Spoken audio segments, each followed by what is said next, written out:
Well, luckily we have for the groups, we're gonna the community out there. So I'll try to speak up and then we have a microphone for when we get up and do a slideshow for y'all. So hopefully there'll be enough sound. This is not an official planning committee meeting today, I guess, because there's not quite enough folks here. But Stefan, do you want to open it up for us? Yeah, so we're treating this like a workshop. So what we're working on is essentially the next 20 years for Paonia. What we want to see Paonia when it grows up. And today, one of the most important elements of any sort of master comprehensive plan is a future land use element. That's what we're talking about today, future land use. It's not zoning, and it's not talking about specific policies. It's talking about what we would see as being, I don't know if I need a microphone. Well, for the Zoom people. Okay, it's picking it up back there. So, it's really to see what we would see as like, maybe this is an area where we want to see more dense housing or more intense commercial districts. That's what we're talking about today. If you're here for short-term rentals, it might be good to think about densities where you would see like an accessory dwelling unit, where you think it could be the best thing for the town, but also this isn't what we're going to talk about. So short-term rentals and accessory dwelling units is going to have its own meeting separate from this. So that's all we're going to focus on in a workshop, and that's going to be the week of the 18th of March 18th. We don't have a date set yet, but we're getting. Great, thank you. I don't know if you need better.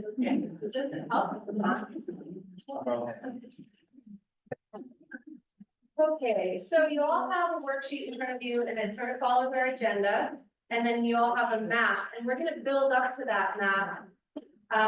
First, though, we're gonna give a little bit of a background about how we got to where we are today and then where we are in context and what this team looked at to come up with the map we have today.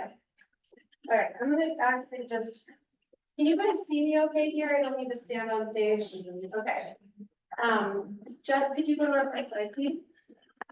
Ella Rose, if I can, for Yeah. one more thing. This is the first thing that we've seen from the master and comprehensive plan. So we had original outreach workshops. What you're gonna see today is the actual product of those workshops. Yeah, so that's exactly right. So far, the team has reviewed 50+ background documents from the town. These include other draft comprehensive plans, things like Heart and Soul, lots of trails and parks plans, many other pieces of work that were done before this. We also held 2 public workshops. I see a lot of familiar faces. Thank you all for being part of those and thanks for coming back today. And committee meetings, board meetings, and then we have produced a first full draft that the town has. So next slide. So we wanted to also show you this. So today is the first part of a series of public workshops where we're gonna present back the elements. They're kind of like chapters of the comprehensive plan. Today, because the land use chapter is so critical and so important, it's the only one we're presenting. In the future, we'll be presenting a few of them and they'll just be at normal planning meetings. So we'll just invite you to come to a normal planning meeting that will be at City Hall. And this timeline, you don't have to write it all down, it's also on the city's website. So you can go there if you want to be like, well, when was that meeting gonna happen again? This is all listed on the town website, so you can find it and come to whatever parts you want. I also am just gonna say, we are gonna accept public comment after today, but only for so long. So if you wanna give us feedback on today, and we hope that you do, there's gonna be some time today, and there's gonna be time for you to write down your feedback here, but then there'll also be a couple weeks for you to email in feedback. If you wanna go home and write it up, or someone else wasn't here and they have feedback, they can email it to us for the next couple weeks, and that'll be for each element. You can learn about it and then email us about it as we go. Okay. So I'm gonna start with some context, and for those of you who know me, I am a big picture person. So we're gonna start with the big picture. Next slide, please. All right, where are we? Where are we today in Colorado? So I put up this one on the left-hand side because what I want you to see is that we're in the middle of the jet streams. There's the northern jet stream and the tropical jet stream, and we're right in the middle of them. And that's why our weather is so variable, because we're in the middle of these 2 jet streams. We're in the middle of the country. So we get weather from the east and we get weather from the west. And this means that we always have highly variable weather. It also means that we're highly sensitive to changes in any of these patterns because we are in the middle of all of these patterns. So on the right here, there's a picture of Colorado. This is from Google Earth. And I wonder if I can just, maybe I'll get up on stage here for a second. This is important. So, you see this? You see that? What is that? Grand Mesa. Okay. What is this? Yeah, and then in here, this is us. Right? And then over here is Valley. So we have this super unique microclimate between the desert and the mountains that allows us to have the agriculture that we have here.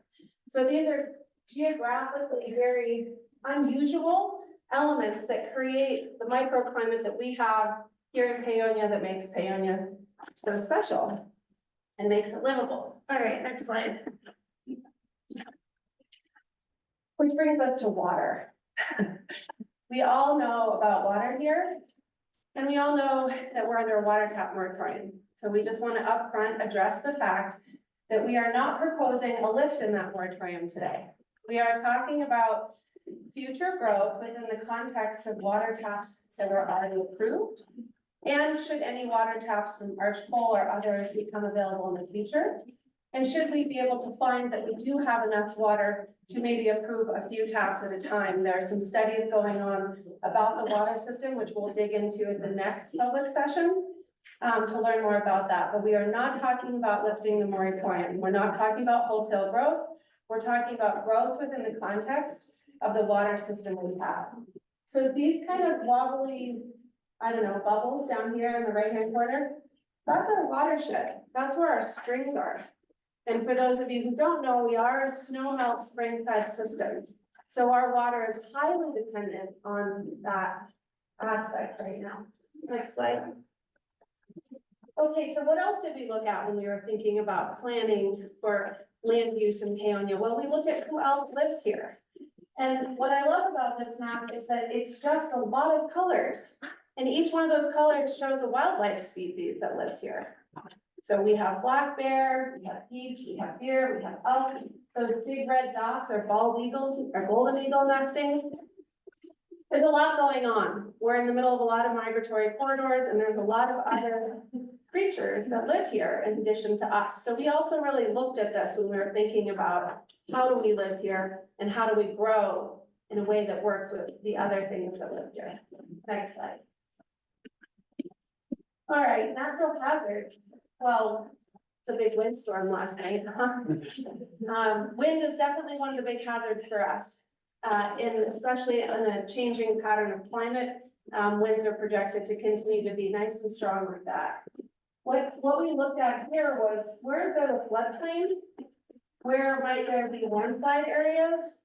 And where are there, again, wildlife corridors or critical habitat that might intersect with waterways and with other pathways in town? So part of the context we looked at was, where should we probably not build? Because it's right in the middle of a migratory corridor, or it's right in the middle of a floodplain, or it's right in the middle of a landslide hazard zone.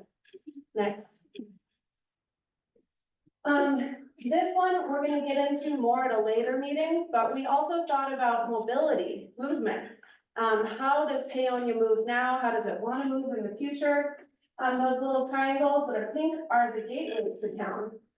That pink pathway that you see is all the different ways that people are thinking about safe routes to parks, safe routes to schools, access to public lands and recreation.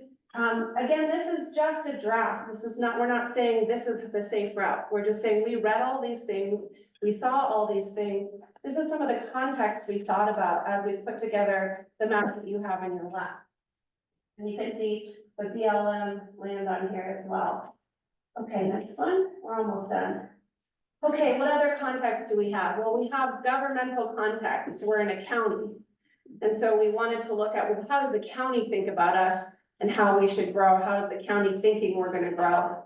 And we also have a lot of water districts. This map didn't show up super well, unfortunately, but maybe just use your imagination. Right above the river and then down and around the bottom, these are all where we serve water, right? But also where the county has dictated that we should, as a town, be thinking about growth.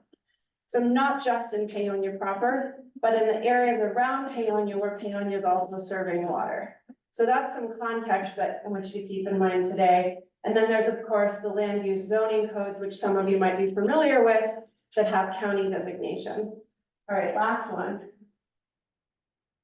This is from the old Highway 133 planning process that also came from the county. And essentially what this was saying was the county expects us to develop commercially along 133. So we looked at these old plans. What does the county think we're going to grow? How does the county think we should grow? And then we listened to all of you and read our local plans, and we're going to be talking today about what we heard about how this community wants to grow. But to understand again that this is context for what we're talking about today. All right, I think that's it for me. Was there something you wanted to add? Oh, I was just gonna see if you wanted to introduce everyone. Oh, sorry about that, everybody. I'm Paula Rose Ostrander with Phoenix Rising Resources. We are the group that has the contract with the comprehensive plan. There's Stefan. Do you want to introduce yourself? Yeah, and if I may, I'll also introduce some people here from like the Plan Commission, Board of Trustees, some candidates. So I'm Stefan, I'm the town administrator, been here since July, picked this up and ran with it, and these, do I need that? Yes, please. Okay, but we also have like some Plan Commission members here as well. So Lynn Howe is one of our Plan Commission members. Steve, you're a Plan Commission member still. Steve Glissette, and then we've also got our unopposed mayoral candidate and trustee Smith. Trustee Swartz is also here, and we also have another candidate, Bill Bruner is also here. I think that's it, right? Okay, that's it for elected and. Great. I think then we're ready for our next section. Does everyone understand what this was, the context setting? I just have a question about the two different colors that are highlighted, the kind of pale yellow and then the violet. This is area A and B, but what, wasn't sure what they represent. Yeah, it's for commercial growth. They were saying like, these are areas you should think about growing A and B. But again, we don't need to get into this like so much, this is not exactly what we're discussing, it's just some of what we wanted to show you that we thought about as we put together this process, and so that you understand how the county is thinking about it versus how we wanna be talking about it in Canyon. I like knowing what the town is thinking. Yes, and we also, so one of the things I just wanna say here today is this work is also to define ourselves, so we don't necessarily get so defined by the county. Because if we are undefined and we don't have an approved comprehensive plan, we will default to the county's planning. So part of this process is about getting a plan in place that's reflective of what this community here wants to be and how we wanna grow. Does that make sense? Okay, so then I'm gonna hand it to Molly, who's gonna talk about this element. You wanna introduce yourself? Sure. Hi, everyone. I'm Molly Wheelock, and I have a design firm here in town, Studio NW, and we're contracting with Calrose and with the town, so we've been involved in the beginning of this. So I'm going to introduce a little bit about what the land use element, land use framework really is. So it is a statement of the town's current vision for the future. It outlines our values and sets policies by which to guide the town in the years to come. So with that, you'll start to see how we've created values, we've created a vision, and the action items. Each of our elements are going to have that portion in them, each of those chapters that Calrose discussed. The unique portion of this chapter is that we include the future land use map and the categories of those areas. So the future land use map brings together the various elements of the comprehensive plan. It is a map of what the community of Canyon wants to have happen. So it is not zoning. And it is not, we're not writing codes. So the framework includes direction on density, scale, development, and natural resources. And what it is not a new zoning code. So, if any of you are good with a rubber band, if I say zoning, you can just shoot me with a rubber band. Or say cacao or something. I have the habit of saying zoning. It is not zoning. We're not writing any codes. We're not defining types or any of that. It serves as a guide to set policy for future land use regulations. So that means in the future, we may do a land use code update in the future. This will help inform that process and those decisions.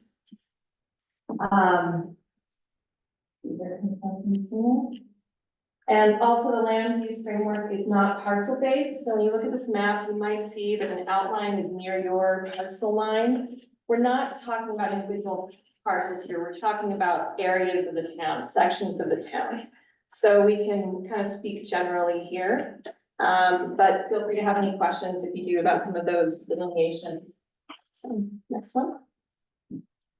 Let's see here. I'm not as good of a public speaker as Calrose, so I have to have my talking points. Okay.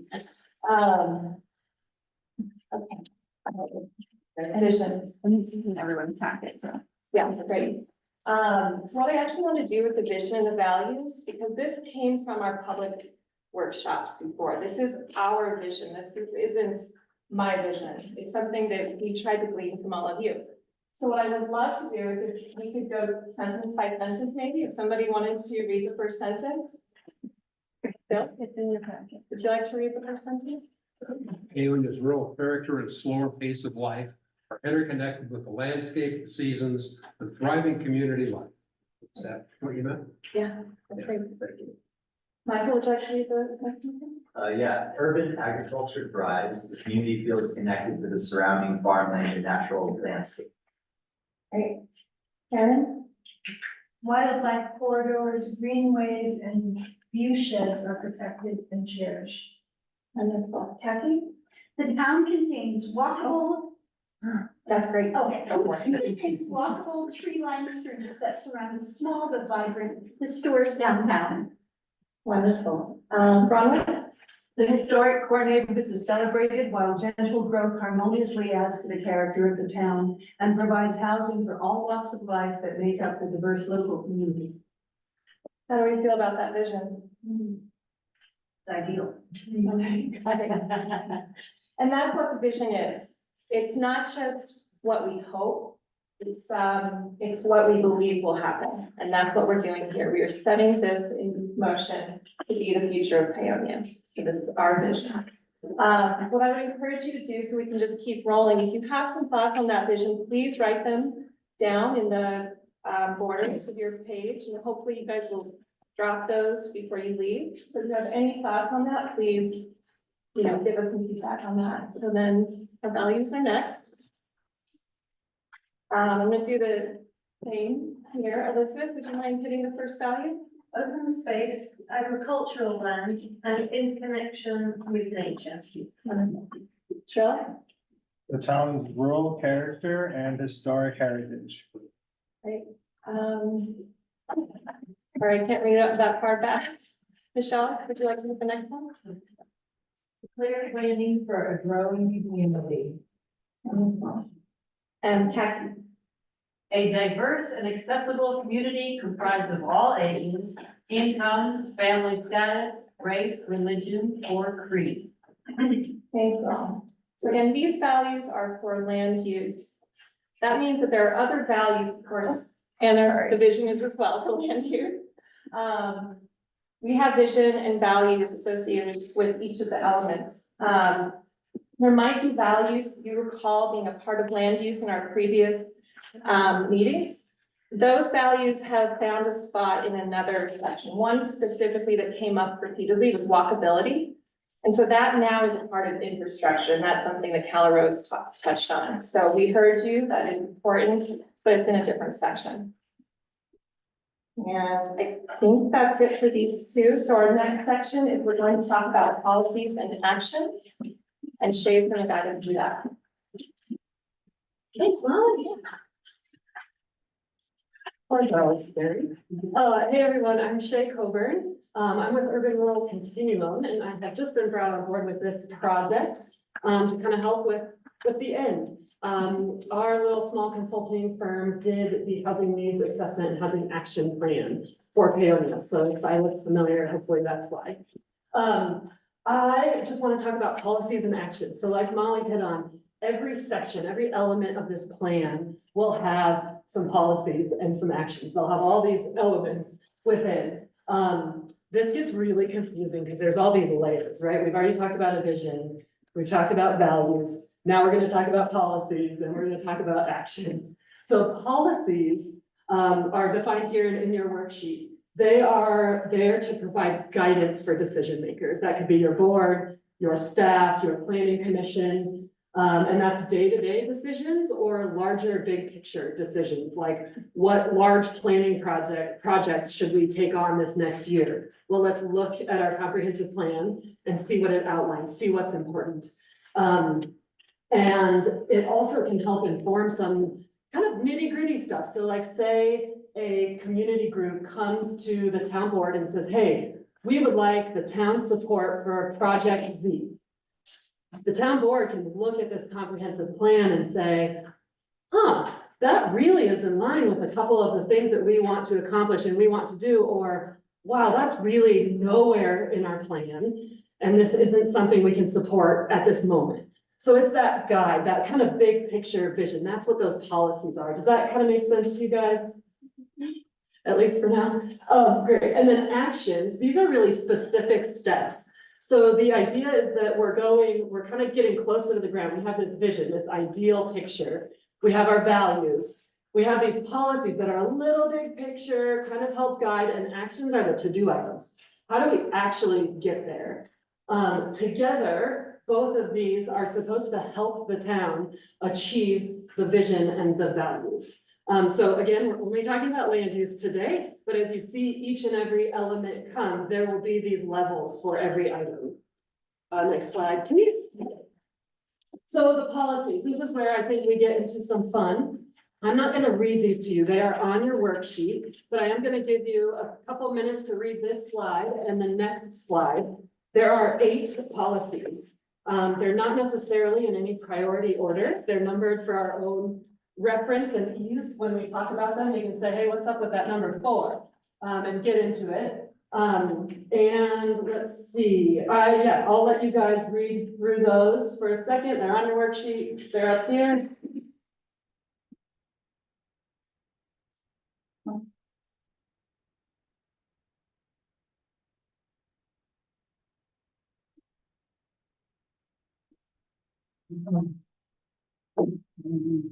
Ready for the next slide? Okay.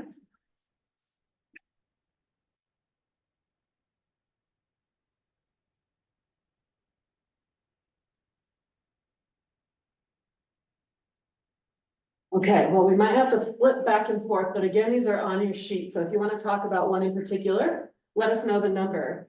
What we want to do is go around, we want to go through a couple of questions, and these are on your worksheet. So the first one, that we're, page 2? Yeah, we're on page 2. The first one, we want you guys to write down your input in your worksheet so that that's documented, and so we have that input. We also, after every question, I want to go around and just get a couple people to answer. We weren't sure how many people we'd have, so we weren't sure if we could do like a full discussion, but I'm hoping we can have a couple people share, move on to the next question, write down all of your input and have a couple people share. We are going to be taking notes, so we have those notes. And then we are hopeful you will submit your worksheet at the end of the discussion today so we can have that input when you are done. So the first question, would you add any policies? If you have an idea of specifically what they would say, write that down, or if you just have like a topic that, you know, maybe you feel is covered, please write that down. And in a second, I'll ask people to share, that'd be great.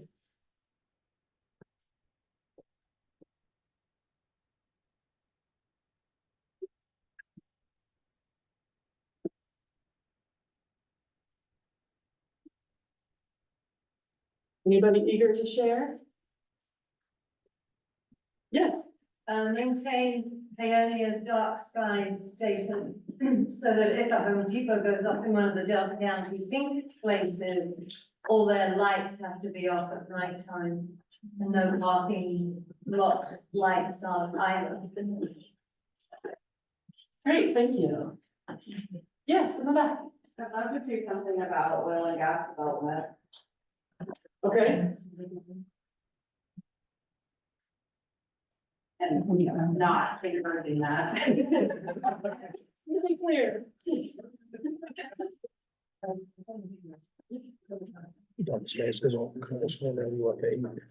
Anybody else have one? Yes, yeah. Land use, talk about, the high density and a part of the word apartment came up to many south faces. So like, to what extent do we limit or promote external economic inputs into items growth? And it encompasses that are, short-term rentals and the town's ability to monitor that or not, and how that will influence those in housing and development space. Yes, in the back. Definitely regarding reliability of commercial use in the town. Okay.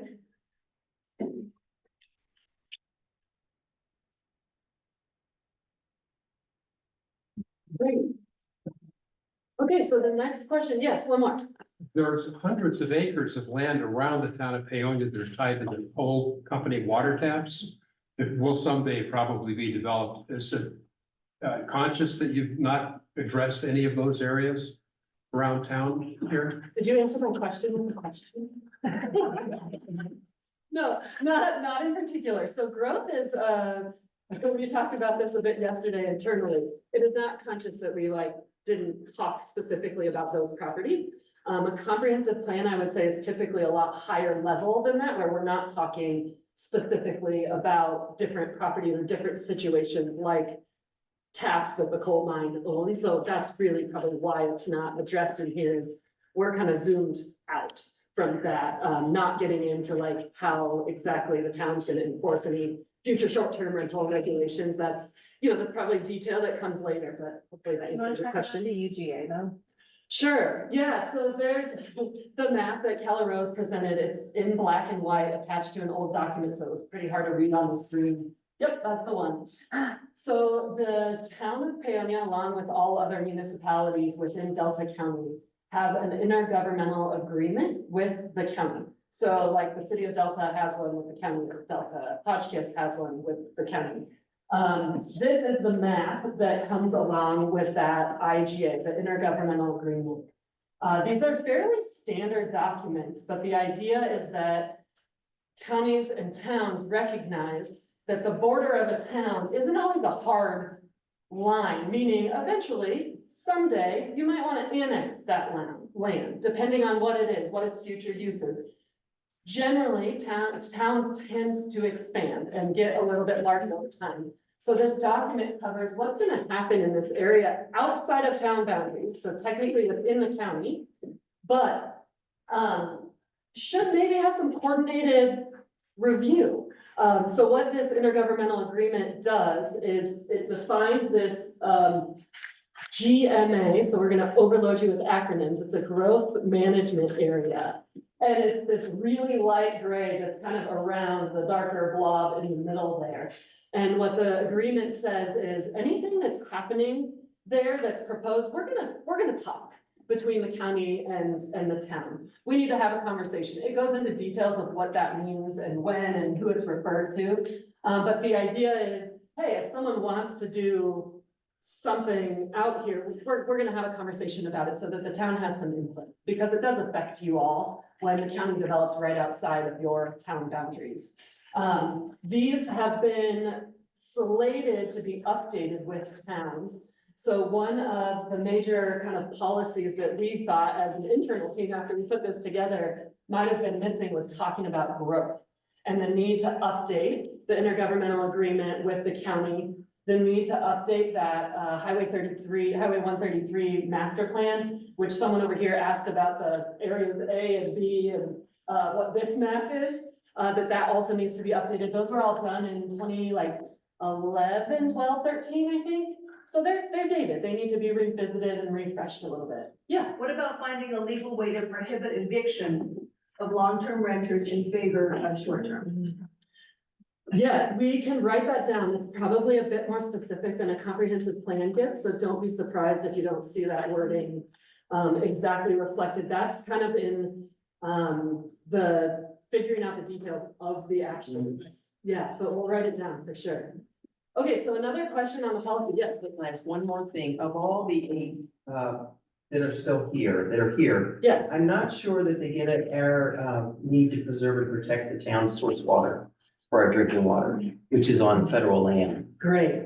And we will write that down. I'm pretty sure we have it covered in infrastructure. So again, if you guys don't see your comments reflected in the next version, it might be because it's in another element. But that's great. Okay, so the next question. Can I just say one thing on this? Sure. Policies?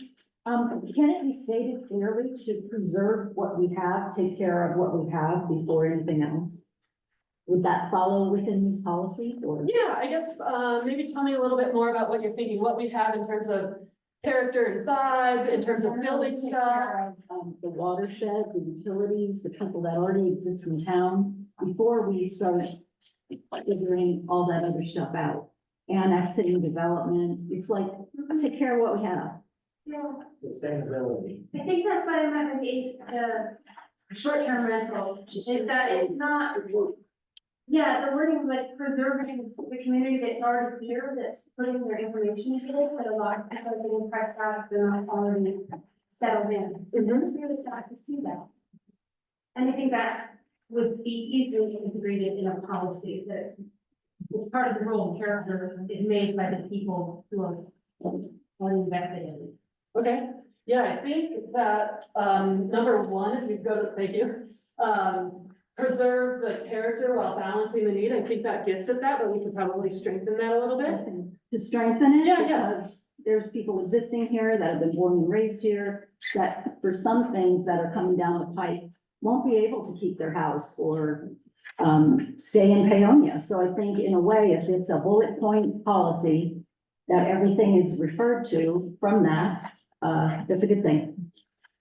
Great, thank you. So the next question in the policy area, sorry, let me flip my page.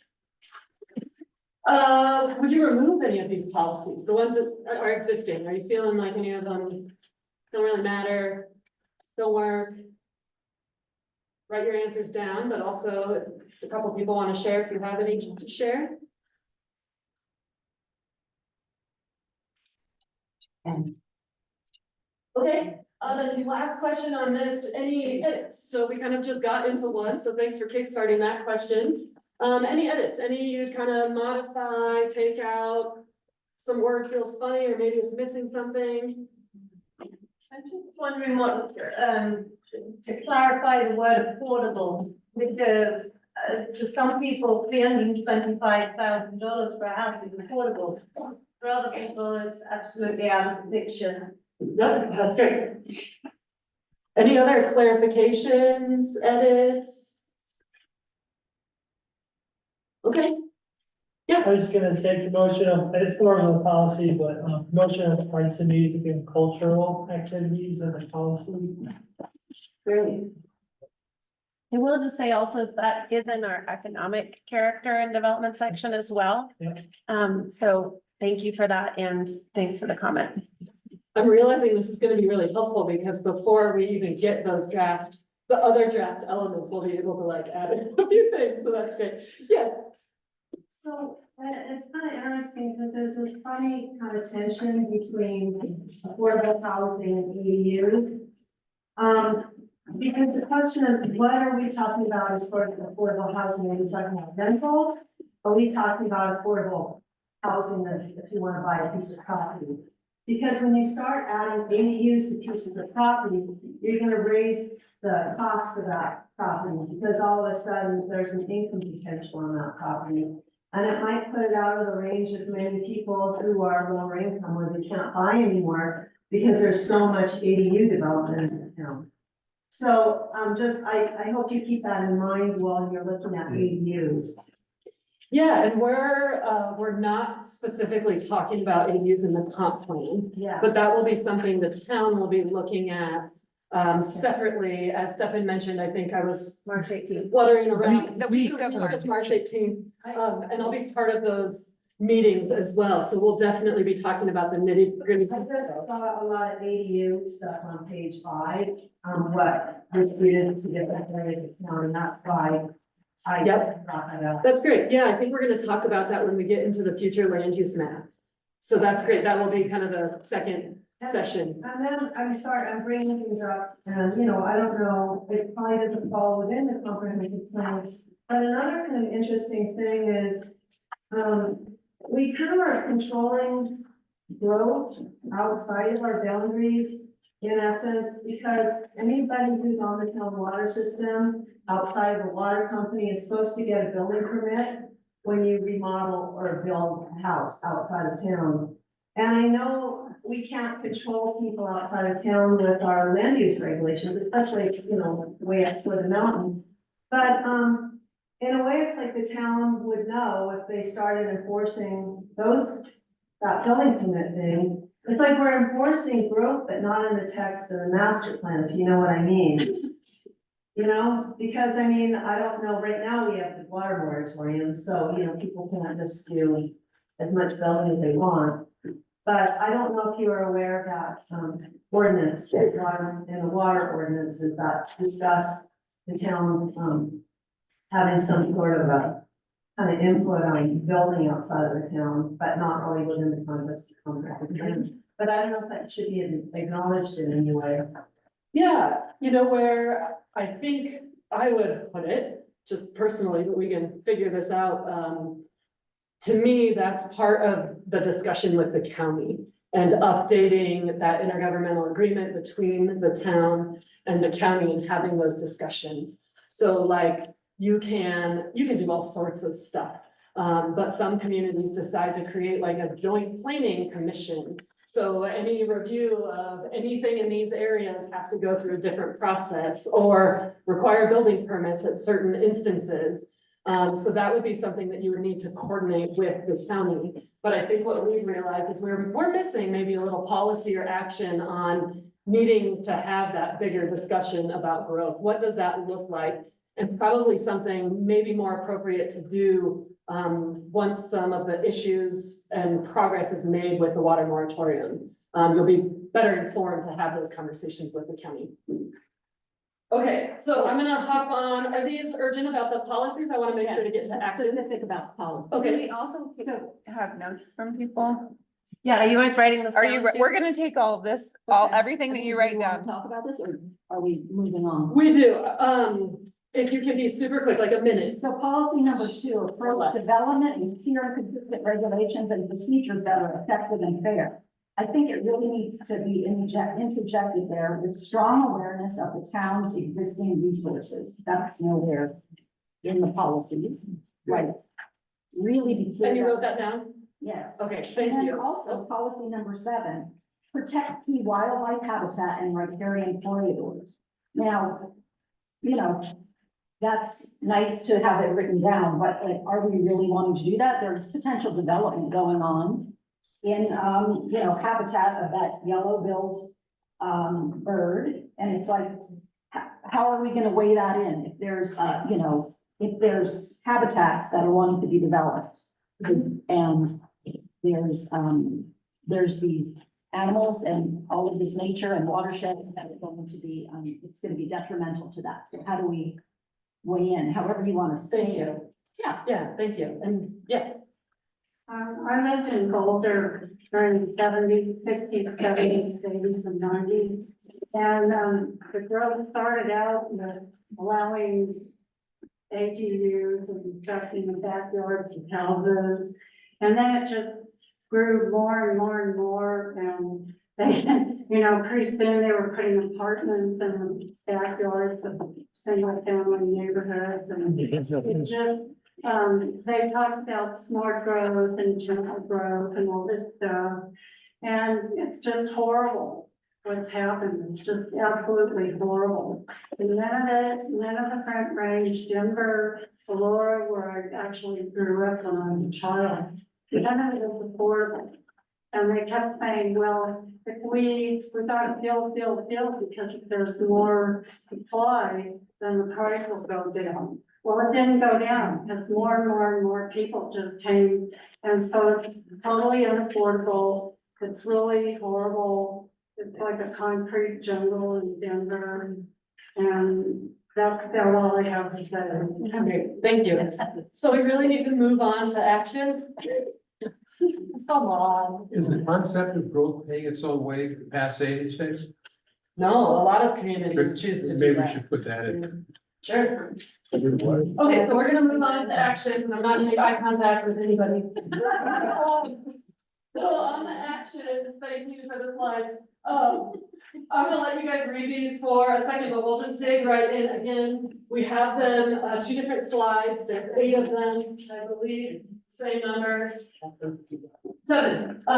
There are some short-term items. So there are some that we're saying, these are a little bit higher priority. We want these to get done sooner than later. And then the other ones, number 4 and on, are medium term. So those are like maybe not quite as important. And what we're gonna do is kind of the same questions. We go to the next one. The same question. So what would you add? Yes. I can talk again, but it is really an action item. I love the vision, I love like all the points leading to this. And to me, there's this gaping hole again of economic development of the resident spaces within Peoria. And I'm all for economic development of industrial areas and our downtown corridor, but we're talking about investment companies and outside investors buying up the available housing in Peoria. And that short-term action is, and maybe it needs to be in this guidance principle, or maybe just for the town meetings, but why isn't there legislation dictating short-term rentals and the preference for long-term residents over short-term rentals? Yeah. And you know that like the economic pull is so much on the paper of one. I'm so excited you guys want to talk about short-term rentals, because we're going to. And that was one of the top few recommendations in the Housing Needs Assessment and Action Plan. So that's coming, and like, write all your stuff down and keep it so you can share it during that workshop, but we're not digging into that in particular today. And that's why that action item number 1 is up there. Because it's saying, go directly to the housing needs assessment where you will see all of those priorities listed. Because that's we've heard you guys, and that's definitely important. Defer to that. Yeah, there is a lot of kind of intersecting of these two documents. Yeah, it's definitely covered. Yeah. Yeah. Any other actions to add? Yes. Yeah, you need to add fire to the action number 2. Okay.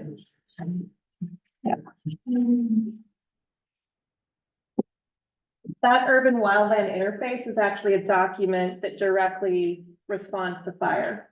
And we can clarify that. Yeah. Yeah, thank you. What else would you guys add? So again, actions, this is the way to start getting to achieving your policies, your value, your vision. This is not everything. You could do a lot of stuff. The idea is that we're prioritizing some items that seem really important, like implementing that action, the housing action plan, and talking about those items. Yes. For action 5, where it says increase pedestrian access, I just want us to clearly state also that while protecting habitats, it's just not about pedestrian access. It needs to specifically state that habitat. Great, thank you. Yes. Back to your number 1, the housing needs assessment. I personally would have put dealing with the water moratorium first, because I don't understand how you can increase the supply of housing in town without increasing the load on the water system and thereby violating the moratorium. So I would put that as. Yeah, so keep in mind. So can I answer that real quick? So we're under the understanding that the water moratorium isn't gonna last forever, right? We're making great efforts to meet every one of those points that were put into this referendum and ordinance, and we're trying to meet them. And so this is a 20-year plan. If we have a water moratorium for 20 years and growth doesn't happen in this town, our water bills are gonna be so excessive that even if I had all of my kids working, they won't be able to afford their water bills. So something's gonna have to give there. So this is, we're looking long-term planning. I consider the water moratorium a short-term plan. You want to talk about the housing that's already in the system? The what? The housing that's already in the system. Housing already in the system. So there's a certain amount of taps that are already approved prior to the moratorium. So this document's also going to guide those. And to think about if the arch coal taps become available or when, or if those are, this is also going to guide those. Yeah, so if you want to learn about the arch coal taps, come to the water and infrastructure session. Well, you might just give the number. Um, I think it'd be good if people knew how many taps actually are available. so we're gonna have an entire background document that details water rights and moratorium and number of taps. Do you want to tell people how many there Well, are? I'm not sure I know the number, but exactly, but I think it's about 400.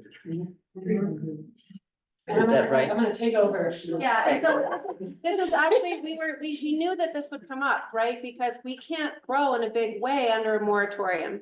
So what we're talking about right now is informing how the county sees us growing, because do you guys want a huge amount of commercial development on 133? We're gonna get there when Molly talks about the plan, the actual map. And it's B, to influence the housing that's already in the system or could come in from Arch Coal. And then C, in 5 years, when we have all the studies done about the water to see if we even have enough water to talk about lifting the moratorium, this would also inform us then. So I just want to say that talking about this does not mean we're lifting the moratorium. There's a certain amount of growth internally that's already going to happen. And there's growth coming from the county that we need to be prepared to interface with. Does that make sense? All right, so I know we're short on time. Also keep in mind, you can take these home, you can bring them back to the town, you can write in your thoughts. This is not the last moment you have to comment on this. I'm gonna hand it back to Shay. So I'll take 2 last comments on actions. Anything missing, edit, something you'd add, something you change, maybe someone. I can share, did you add your comfort zone? Go ahead. Okay, talking about risk management, I'm just wondering how we can do something about climate action in this, encouraging tree planting, seeing the green canopy in this town, sustained, maintained, because it's something that's gonna keep this town cool as the global temperatures climb, and it creates a microclimate for us. So is there some way, in a way, it's like, that's kind of the climate risk. We have a whole section on trees. in a different element of the plan, but we'll be sure that that's included in, yeah, thank you. Okay, so I think we'll wrap up. I am going to hand it back to Molly to take us through the map. This is the fun part. Thanks, Jay. I'm very. One guy. Okay. So starting with the future land use map, we're gonna start with key considerations. And I hope that you guys do hear a lot of your concerns reflected in these. I think what we want to tease out today is about making sure we're moving in the right direction with all of you. And so what we want to tease out is, are we moving in the right direction, and how would you tweak these individual elements? So we will start to get into the different categories, which you have in your worksheet, the last page or two. But to run through the key considerations. And this is on page 4. These are all listed on page 4. Thank you. On page 4 are the key considerations. Just a few I want to touch on here is that, a reminder that these areas, these colors that you see on the map, they are not zoning, and we are not setting any code here today. I know you've heard that a lot, but just to reinforce it. We feel it is very important to preserve our history, our connection to nature, while also encouraging economic vitality. And that is that tension. There is a tension there that we're trying to walk the line on. We have a vision, this map is a vision for the future of Paonia and how we want to see it not only grow. This isn't just about new growth. We all live on a piece of property that is all land. This is land use. So it's also helping us to define how we continue to use the land that is here, the different sections of town, what we want to draw out and accentuate, and areas that we want to define as maybe being a little different than they appear today. And that's where we get into some of that economic vitality, where we can see some more commercial growth potentially, or not have commercial growth or economic development in the venture funds. Our goal is not to reduce anyone's development rights. So when you're looking at these, if you're feeling like, well, I currently have a R3, but this is showing me in a different zone, that's not the intention. There will be no downsizing of your development rights. This is more to clearly define the character of each section of town. And then just a kind of a note about how the vision that we got from all of you and how we interpreted that is that, Paonia didn't grow up around the highway. We grew up here, we grew up across the river. And we want to continue to develop our town here and to increase economic development here. That doesn't mean that we don't have a highway, that we don't have gateways, that we're not going to be interacting on that scale. But our goal is that the way that we plan our future, that Paonia becomes an invitation to folks to come across the river. So that's a bit of the vision that we have as we got into this. Hopefully you guys share that vision. So then we've also looked closely at our natural environment. We can go to the next slide. So you saw a similar slide with Palo Rose. What you're seeing here before we look at the future land use map, you can see some of this under, kind of hidden under the land use categories on the map. So the light blue, the dark blue is the general course of the river. The light blue is the 100-year floodplain. The yellow areas, they're a little hard to see, but it's basically jumbo, right? Hill, on Stevens Gulch there, then, Stevens Gulch. And then the darker reddish areas are where we have the risk of landslide. And what are the yellow areas again? It's runoff. So it's areas where we have a lot of surface runoff, like in the springtime. And of course, we know some of our soils are not the best around here. So when we get that runoff, you have landslide risk. So you see how that kind of comes down the hill and creates those issues. What this is showing is just the areas where you'll see on the next map that are important for risk management. And what you're not seeing here is that wildland interface zone, which is actually defined by the state And, we do get into that deeper into the categories.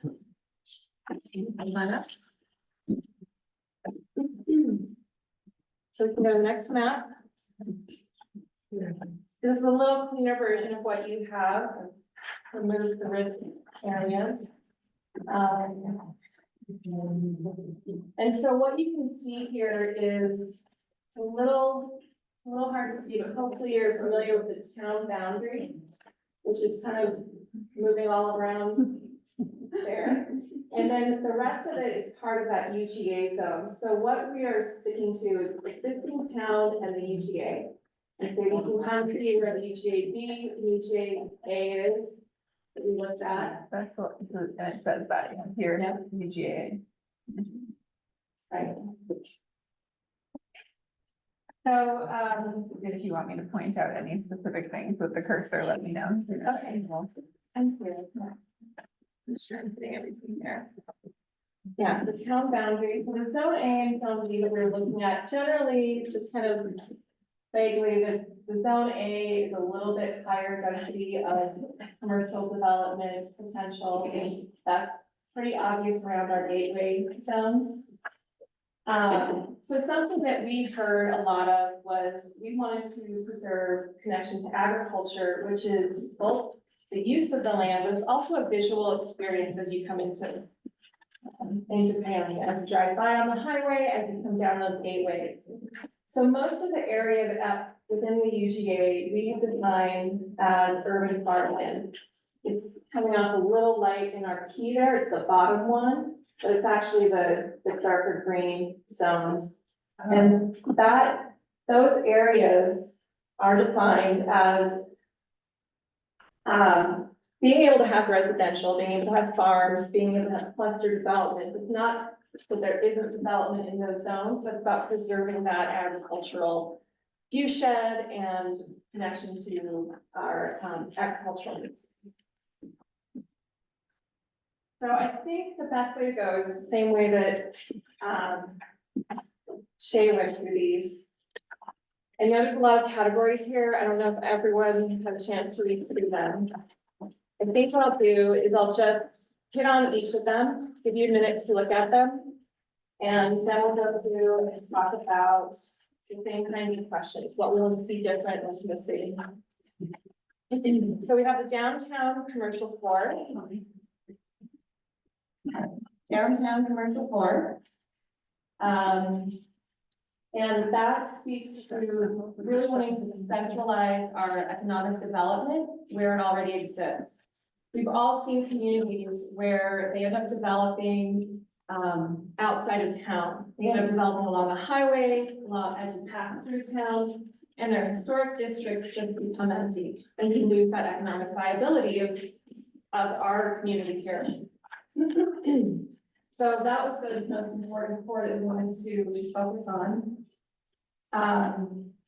Mixed use, there might be some questions about this. I'm happy to answer them, and we can kind of dig in on what that really needs to be. But mixed use is how we begin to transition some areas into a little bit more commercial development. It might be where we allow for a bit more density for homes. And it also the transition into our neighborhoods. One thing that I want to kind of draw out of each of these zones that we are, that's important here is that we are basing future development on existing standards, on existing typology.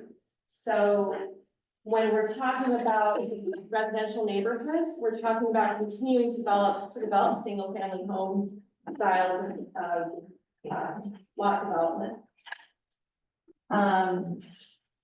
Downtown neighborhood, that's the red zones.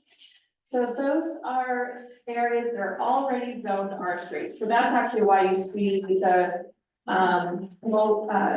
manufactured homes are in the R3 up top, Jeff, you can put an arrow there, yeah.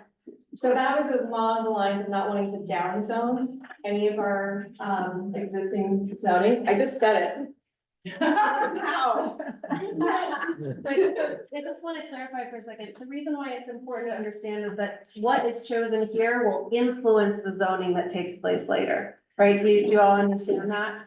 So defining these at a high level now helps influence the conversations for zoning in the future. So they are connected, it's just this isn't the zoning ordinance itself. Does that Maybe, make maybe it sense? would help if I explained the process, Right. right? So let's say somebody wants to annex into town from outside of town. They come to a plan commission meeting or my office for a pre-application meeting with a development that they want to go through.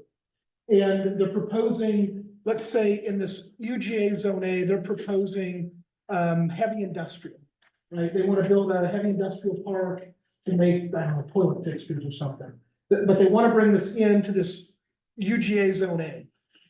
Right now, if we say our future land use for that is, hey, we want to see that become commercial and not industrial. That helps to influence an application that comes in. So if that guy that wants to build the toilet fixture factory at a heavy industrial park, there we could say, hey, that doesn't fit with our future land use map. It doesn't fit with our comprehensive plan, and I can't recommend approval. Does that make sense? So that's what we're doing today. We're looking at future growth or future areas that we could identify for growth. And what would be an acceptable end game for development? And I would add to it that it's also how your existing areas might change. Is there areas that in town maybe you could add a little density there or over there, or you really want this area to stay the same? It's that conversation as well. Thanks, guys. So the red zone, red areas are in downtown neighborhood. And those are areas that are generally already, currently in the zone have a capacity for 3 units.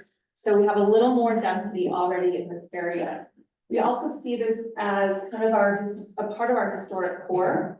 So this might be an area where we say, this is an important area to preserve the character, the scale, but we can allow a bit more density because it's close to town. It already has several properties like the old hospital, like the Bras, several properties that have multi-units already in them. So we're trying to keep that existing character and just kind of encourage that to grow.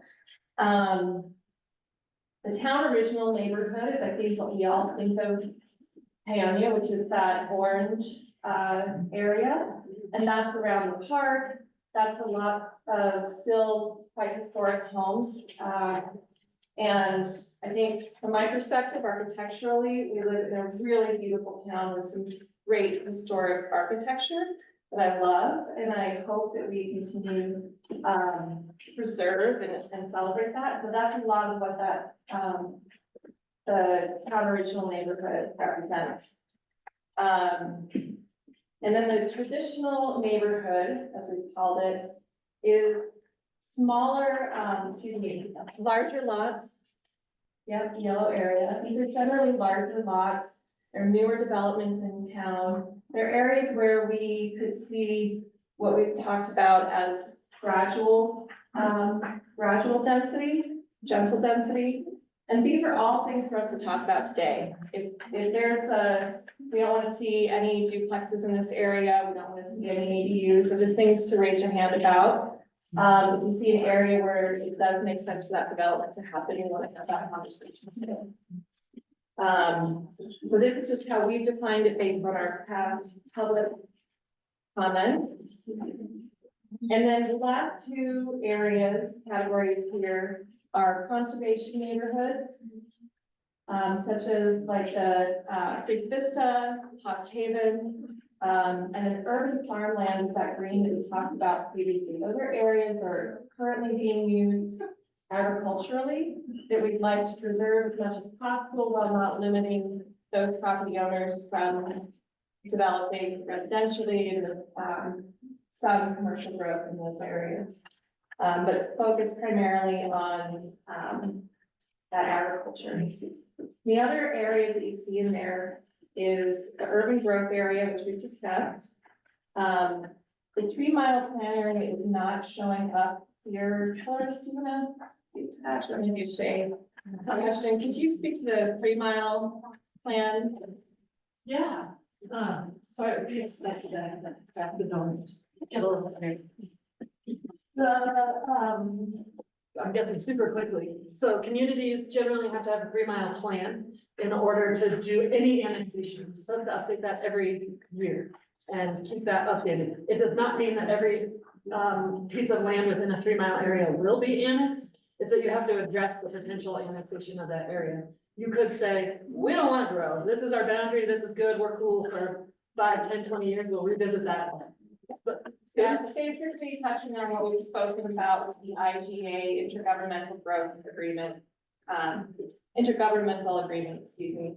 The UGA, the Urban Growth Area, and the GMA. So, the historic core, so this should bring up some conversation, and I hope it does. Something that we heard was about preserving our historic character. But we don't want to have a lot of, overarching regulations and review processes that cost money and slow down development. But we want to have a policy that preserves a certain character of our downtown. Are you talking about historic designation and strict prohibition of demolition? So that's what we're actually trying to avoid, but we haven't, there's nothing specific in this along those lines. What we are saying is that it is important for the community to respect and preserve the existing historic character. And that's about the basic line of it. We have it in here in the historic core. You can read how we define that. Well, did you talk about the pink area? That's mixed use. So I think that's something we might get into here. So I think mixed use and historic core probably have the most questions, and I'm happy to dive in there, but I just want to run through each of these sections. Gateways, we have the Grand Ave Gateway, we have Samuel Wade Road. That's where we might see more commercial development over the years.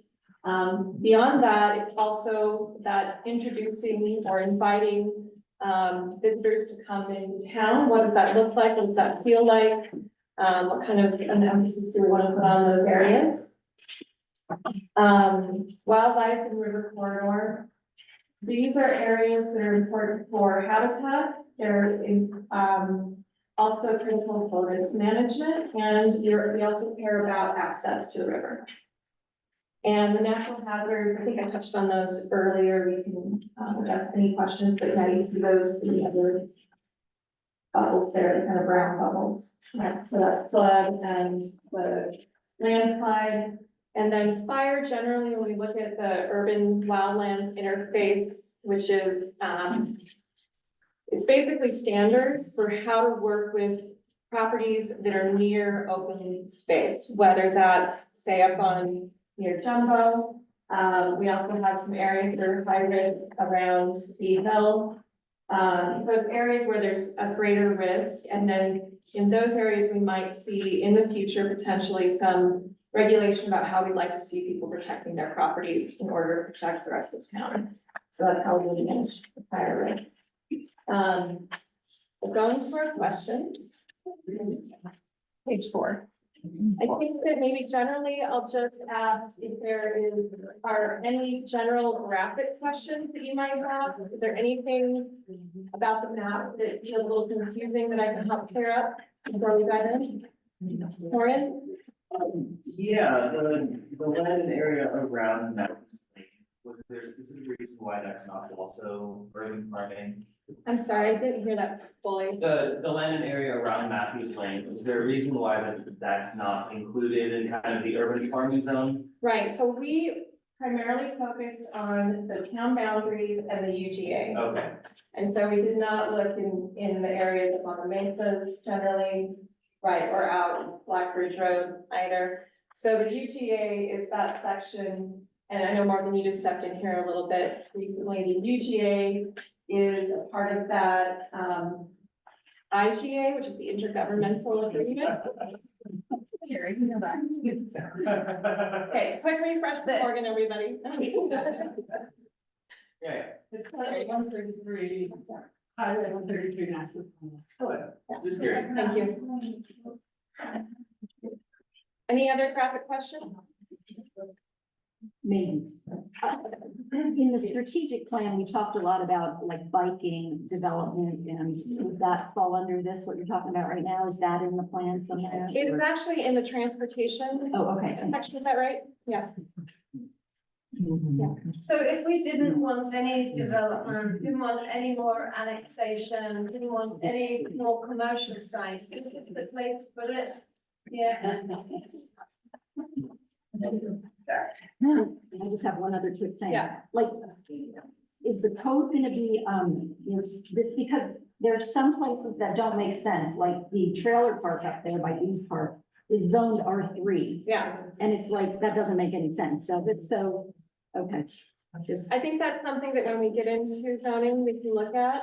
When the town chooses to go through an updated land use code process. and same with like Creek Vista, it's zoned R2, but I think the HOA rules, preclude that from building out like that. So it's a little messy in there. Thanks. It's existing messy and that kind of makes this a little bit messy, but I think actually even identifying those as saying, at the end of Box Elder there, that neighborhood, this feels weird. Why is this like this? Can this be rezoned? That is, thank you. It would be interesting if the map showed ridge lines, and then we might address ridge line development. Ridgeline? Yeah.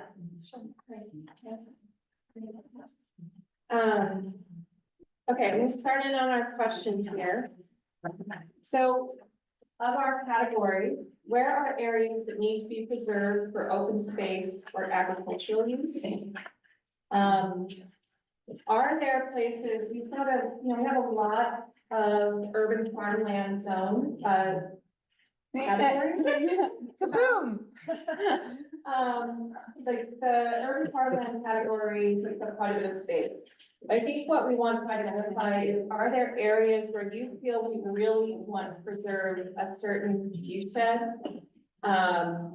And is there an area that we want to preserve access and or create access? And Molly, can people write on their maps if they want to like circle something or say you said here? So feel free to do that. I know some of you are sharing. Thank you for sharing. We're impressed. We are collecting maps. We're collecting all the worksheets and the maps. If you want to take maps home, we can, or the map is on the website, the town website, so you can keep taking a look at it. You can take it home and bring it back to town hall with your comments on it too. Yeah. But the bigger picture is we plan to collect these, not only for your notes, but to incorporate them, but they'll also be added as appendices to this document. So we'll have those notes in perpetuity. So if you have your name on it, stretch it off. Does John's copy our handwriting? Is that how you're gonna do it? It'll be scanned, yeah. Okay, so we can get a new copy and start with it. You sure can. So I'm gonna, just for my own sake, I don't have the best of hearing, so if you are in the back, if you can be, accentuate and pronunciate, that would help me a lot, just to be sure I'm catching what you're saying. Okay, so that first question, open space and agricultural use, are there areas in town that you feel kind of rise to the top that you really want to see preserved? Is there a view shed that when you come into Paonia, that is coming home for you? What is that area? And okay, we have 10 minutes here. We have a lot to get through. I would love to be able to get through this in 10 minutes. I hope that, we'll see if we can do it, and hopefully you guys are able to hang in there if we need a little more time. So I'm not hearing any feedback on that. Sorry. Well, like kind of one of the things I would like to see is considering along with water use is with agricultural use, and like, what's the point of maintaining a rural character if we're gonna build 300 houses, which now require another, grocery store corporate thing, which siphons money out. I think along with the water, preserving the functional agriculture, because yes, we feed ourselves from this land. We're not being supplied, and part of the local resiliency is making sure that we are producing a lot of what goes into the town, and then having enough that we can then sell that outside as well. Right, so a great way for us to translate that into this land use map is, for one, that green area is that urban farmland category, which we all feel, I think, is very important. I think what I would do is look at that description of that category and see if that meets what you're saying about that preservation of that agricultural land and how we might do that all around our community. I want to say one thing about that. We did talk about how do you keep ag working ag, right? Not just like Marin, California ag. Right. And so part of the reason why we talked about allowing some development in those areas was that so that you could have seasonal housing or housing for farm workers, or that agricultural need for labor and seasonality and people to come and stay and live and work the land is part of that zone. And then I hear what you're saying about water and the need to have water for that as well. Right. And so I think that's also part of the consideration in the water section and of course, in considering the moratorium, whenever that, takes place in 4 or 5 years. Yeah, it is, because then you have growth, in a sustainable and a responsible, resilient way is kind of like that, right? Not like we're always gonna add to things. It's like what are we capable of doing and how can we expand that? And so it's good to see that we're considering that. Because it's like, what can we grow from here as opposed to, importing things and having to import even more, and then it creates larger impact and. I think that also has some overlap into economic development, so I think that would be a really great place to discuss it as well. I'm gonna move on to the next question here, which is, does the oval generally representing the historic town core look correct to You can you? write down your Do comments. you have any questions about that? Would you see that being a different area? Smaller area, larger area? And it is drawn kind of generally as an oval, so that it is not like exactly parcel by parcel. So that was intentional. If you feel like it's roughly that area, that is kind of the intent of that. Am I saying that right, Molly? Yeah. All right, I'm gonna keep moving on here, so you're gonna have to shoot your hand up. Oh, Patrick, yep. Yeah, I have a question about the conservation neighborhood. The conservation neighborhood. Conservation, can you speak up just a little bit? The conservation neighborhood, the floodplain area. I'm fairly familiar with that area. It's a little hard to actually, is there a reason why? So there's, let's see here, do you mind actually go to the previous slide? So again, these bubbles are, the ovals are very general, but what you see underneath that, so it's that one right there. This one? So the 100-year floodplain, which is the FEMA floodplain, is the light blue area. That's pulled right off of FEMA. And I know I know you have connection to that property. We're happy to look at that with you if you want to have a better idea of what we're seeing. Yeah. And what that means generally is that, you can build in a floodplain. It just has impacts on development. And I think what that might look like is if someone in any of these areas that have a natural hazard came to the town, correct me if I'm wrong here, but came to the town and wanted to do a development, we would consider, can we move how this is laid out, how this plan development is laid out so we can better protect those future homes? It's really about protecting each other. Right. When we're talking about these natural hazards. We really don't want density within a floodplain, right? Right, because more density, more homes closer together mean if there is that 100-year flood event and homes move off a foundation, there's more damages. And so that's why FEMA produces these maps. I think you updated this with the most recent FEMA map that came out like November or December. And so that's probably why you see that double growing. Yeah. Yeah, I think it's just because it's expanded further around the light window. There's my question. Yeah, and The bubble is there too. so we can, happy to share those are actually online as well, just GIS, you can take a look at those updated maps as well. Yeah.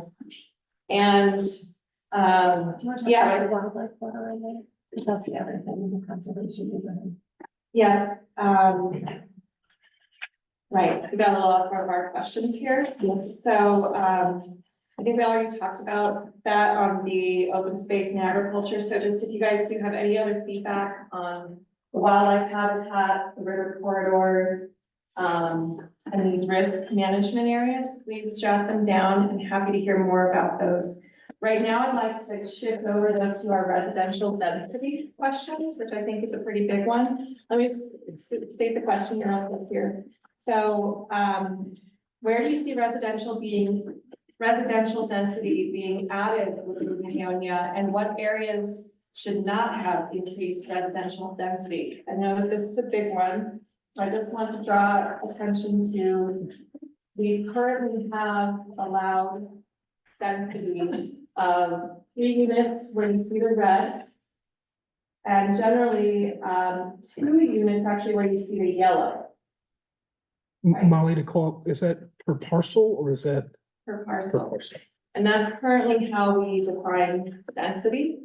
There are other ways to do that that can be explored in the future, but what we mostly want to understand right now is where do we feel it's appropriate to see that gentle density, that gradual increase, whether it's through allowing a duplex or allowing an ADU, or is there an area where we feel like it's appropriate to bring in more density in housing to accommodate for workforce housing, let's say seasonal agricultural housing? Where should those places be in town? Currently, the town zoning doesn't allow any dwelling by right in the industrial zones.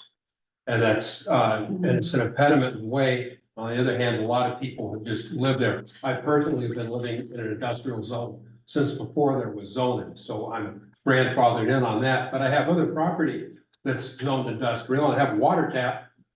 And I would like to see a live-work situation there, Yeah. but I can't.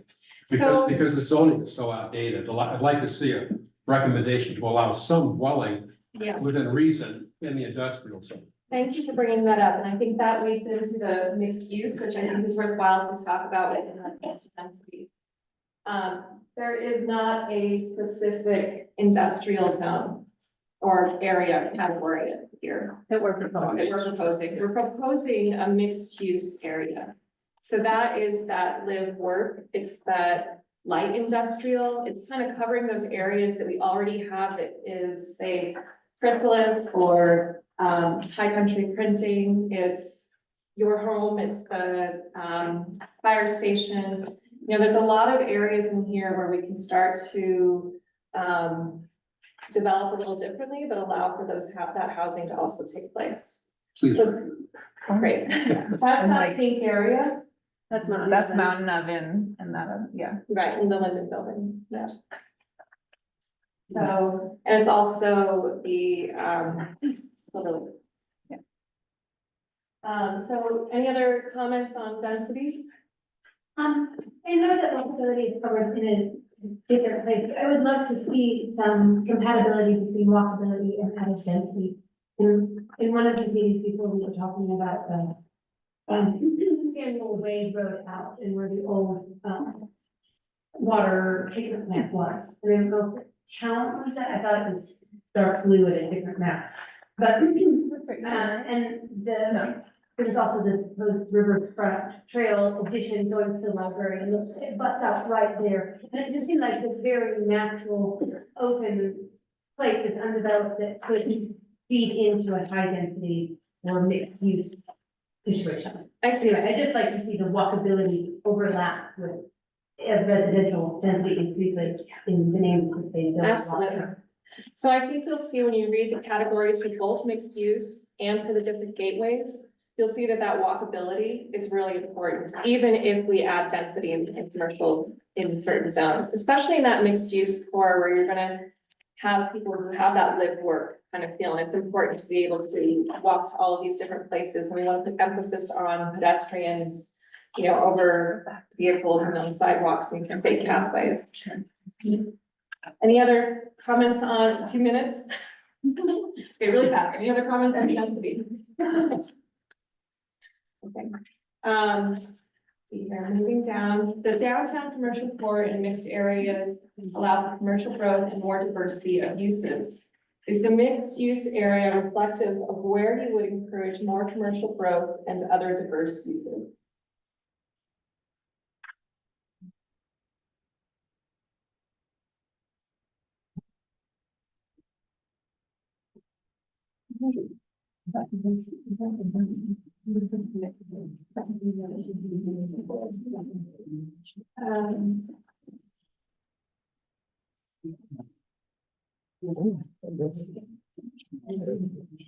Sorry. I'm gonna add on to that question, which is related, is are there any areas you would add commercial uses and mixed uses that you're not currently seeing on that?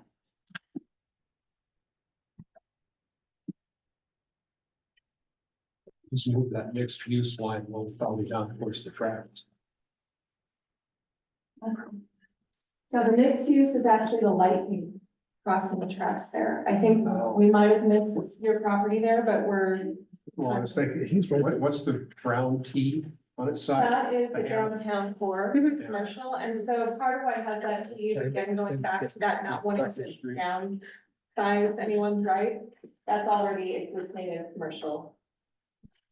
Yes, maybe just make a suggestion for the map for, I'm spatially disoriented always. When it comes to map, could you just write a few identifying streets on here without making it feel cluttered? Yeah, sure. That way it would just help me orient myself a little. Because we have Samuel Simino third and second.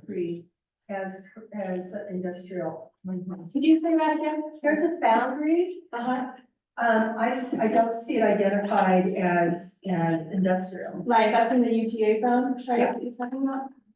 Yeah, it's, Kind of in between by the two areas. by the orange line where it says Highway 133, the orange line there. Outside. Where the pointer is, cursor. pretty much. Yeah. Works there. Yeah. That's amazing.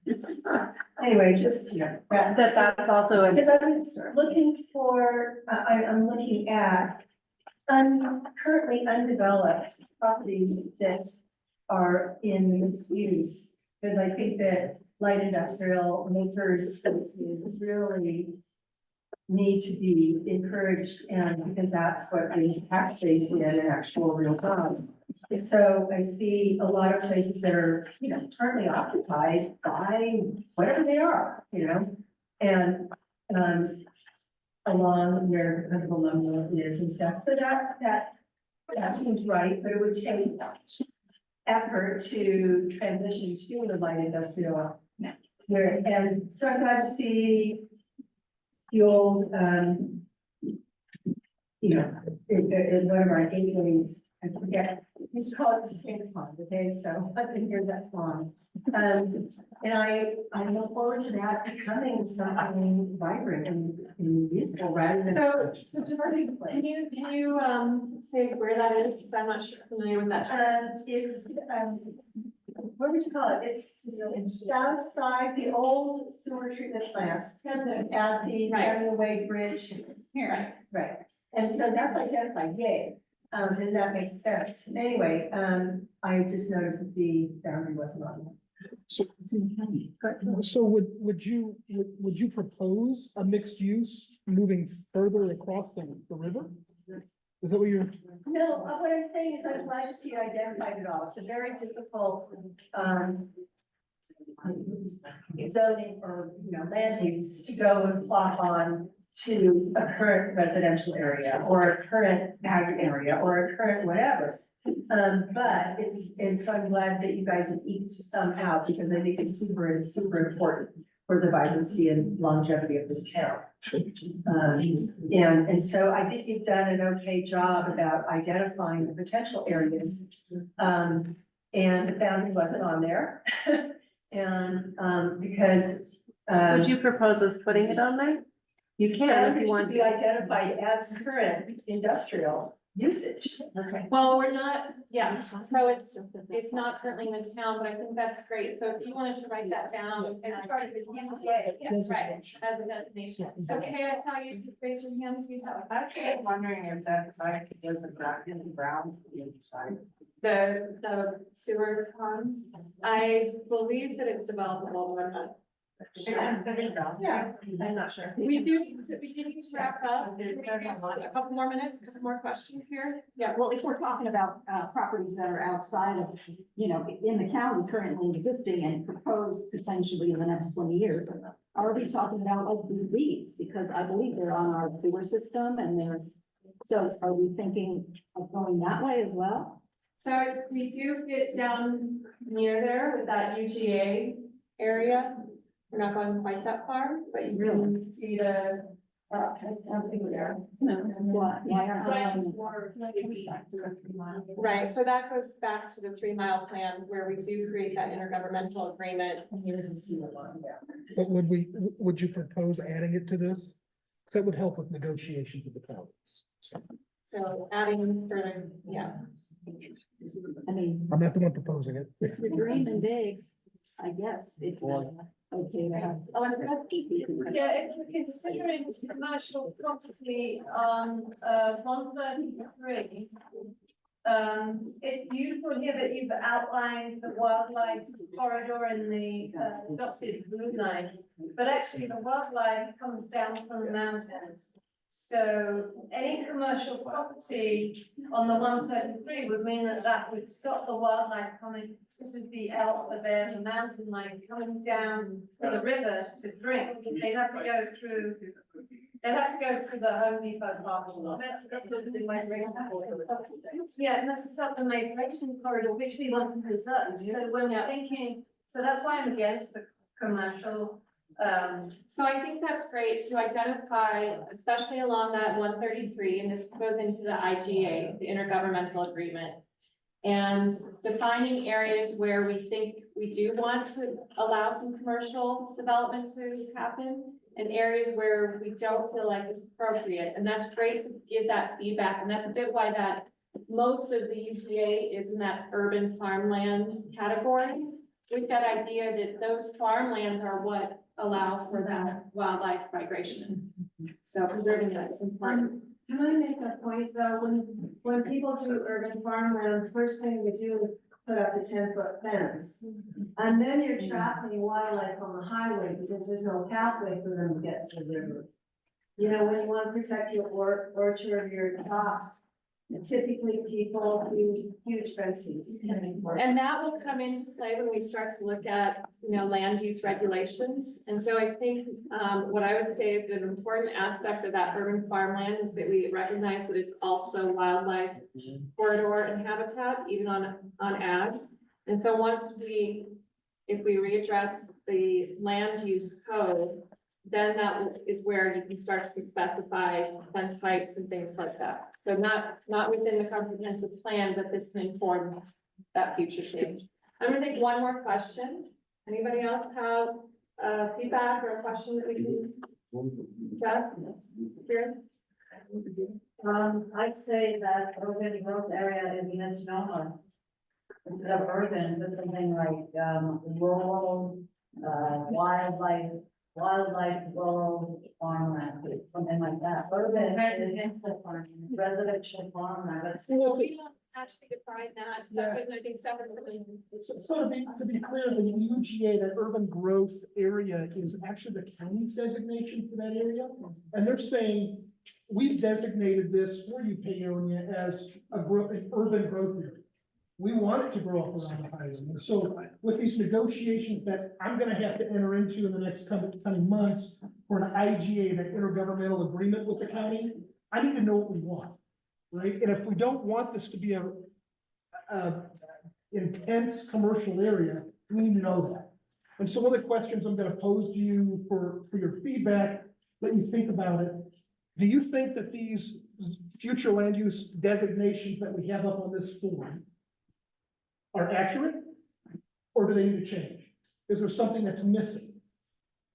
I heard somebody talk about historic, good Lord, historic overlay districts are nice in larger towns. I don't know how it would work here, but if it's something you guys want, we need to know that. So if there is a designation that you don't see there, or that you think maybe needs to be adjusted, think about that, send us an email. I think your email is still on the website, right? Yeah, and what I was gonna say is, let's go back to our schedule, just before everyone starts to trickle out here, because, this is such great feedback. And I know that some of these items feel like they're, didn't address them here, they will be addressed in another section, and getting your feedback online is great, leaving your comments. We do have these other upcoming meetings. We are going to cover the infrastructure section on, the 13th. Is it just infrastructure? That's just Infrastructure. Status update on the 26th. On April 3rd, we have a presentation of transportation and governance and community participation. So actually, we are gonna make a quick change to that. That one's gonna be economic development and transportation is gonna come later. We're gonna switch those because we're getting some feedback from some of the transportation boards and some TA providers before we do that one. So that's gonna switch with the economic development one. Great. When's that economic development then? So that'll be on, April 3rd. yeah, April 3rd. Third. And also the meeting on, short-term rental. Right, I'm gonna come to that once I go through this. And so then the last, public meeting for feedback will be on May 1st, and that will cover again, used to be called the growth framework, we now call it the land use framework. It will cover, let's see here, transportation, not economic development, and parks and rec and trails. And the trees section is in that Parks and Recs and Trails section.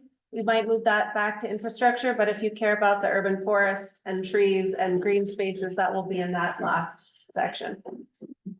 And that is our last public feedback meeting. There will be some time period for comment, but then our final presentation will be on June 5th, and that will be the final draft. It'll be our final draft, so we really hope to get all of your feedback and have you guys present at the future meetings. And then again, the STRs, short-term rentals, which are over here. And then the ADUs, accessory dwelling units, which are another thing over here. They're two separate things. They do have a little bit of overlap. But we will be covering those on March 18th, is that right, Stefan? The week of. It'll be the week of March 18th. March 18th. Shay will be there, I will be there.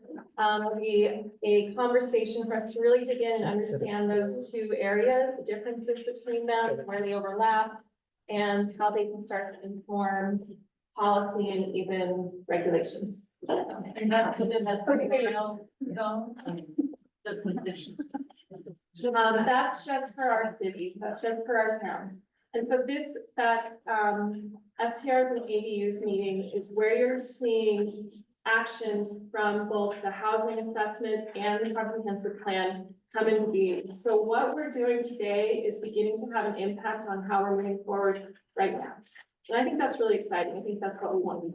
Is this slide posted somewhere, like on the town website? Yep. So if you go to the comprehensive plan on the town website, all of these documents are there as well as the schedule. And it's front and center. Hey, Colin, let's give them all a big round.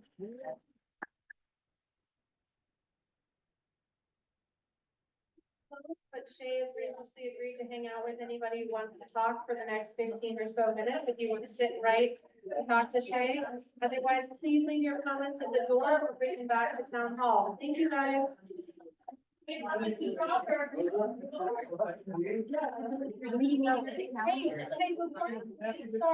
minute. I want to be clear about something. For this section, you have 2 weeks to give us your feedback on this section. So please return your feedback or give us additional feedback within the next 2 weeks. Thank you. Sure. It's on the financial part of the water. What dealt with the May and standby. They sure do. They do. It's Every month. It's they do it every year, and that's why they agreement, and it's actually reducing. It's 400 pounds, $50 a month. That would substantially help the town. if they need water. Well, I agree with you. So the problem is we have this, we've got this agreement where, you know, they have to, I agree, the thing is released. Yeah, they were gonna block. That it was not feasible for the town to buy. It just, it feels to me that everybody who has a standby tap is paying standby tap fee, whereas 400 taps at $50 a month was substantial. They got a raw deal, so they got a pretty good deal. Oh, yeah, they've got a good deal. I think they're trying to that golf course community. Yeah. Oh, are they? Yeah, I don't know. that's what they want to do. Right, Let's put it in golf course. We don't have much water. Look at what the seniors go through. Right, there's one. Look at Delta goes through, what's There. that, Devil's Thumb or Yeah, something? Devil's Thumb. Look what they go through. I mean, there's a few Well, we people should that like even finish water for the ag or anything like that. exactly Draw water. irrigation. That's right. Okay. All right. Hey, thanks. Why they don't say that amount. Yeah, that's not good. They should pay like everybody else. I agree that it's just this agreement is well predates any of us. Contractors there. Yeah. The mines gave a lot of water rights to town.